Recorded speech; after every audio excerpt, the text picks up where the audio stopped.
High, welcome to Manisha's kitchen. Manisha's किचनमध्ये मी मनीषा तुमचं सहर्ष स्वागत करते.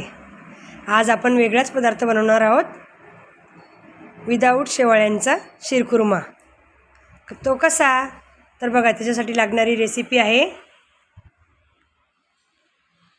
खारीक आहे, खारक्याचे काप केलेले आहेत, मगजच्या बियांचे काप आहेत, चारोळी आहे, वेलची पावडर आहे, पिस्त्याचे काप आहेत, बदामाचे काजूचे काप केले आहेत, बदामाचे काप आहेत व हे खोबऱ्याचं किस आहे.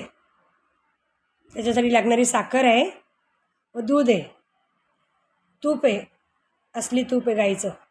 तर आता आपण चला पुढची प्रोसिजर करूया. गॅसकडे जाऊया. हे बघा, दूध आता आपण गरम करायला ठेवलेलं आहे व इकडे गॅसवरती आपण कढई ठेवलेली आहे. तर आता त्याच्यात आपण तूप टाकूया. आता गॅसवरती आपण कढई ठेवली, आता आपण तूप टाकूया. तूप चांगलं गरम होऊ देऊया.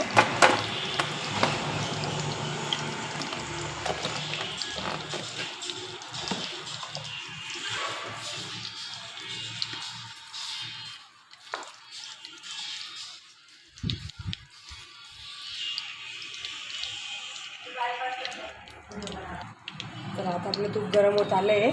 त्यात आपण आता हे एक एक करून ड्रायफ्रूट टाकूया.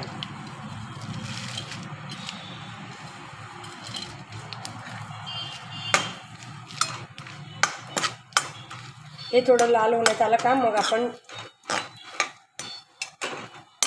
खारीकचे काप, मगज बियाचे काप सर्व असं एकत्र करूया.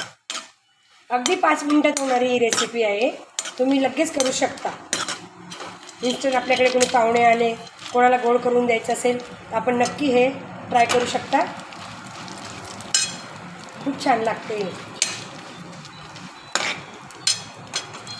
सगळं आता आपण एकत्र करूया व थोडंसं आपण तुपामध्ये भाजून घेऊया.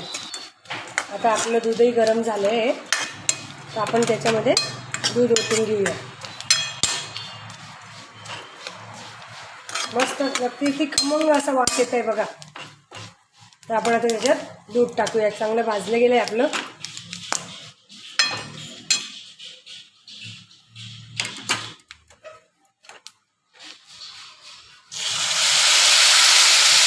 वाव, किती मस्त सुगंध येतोय.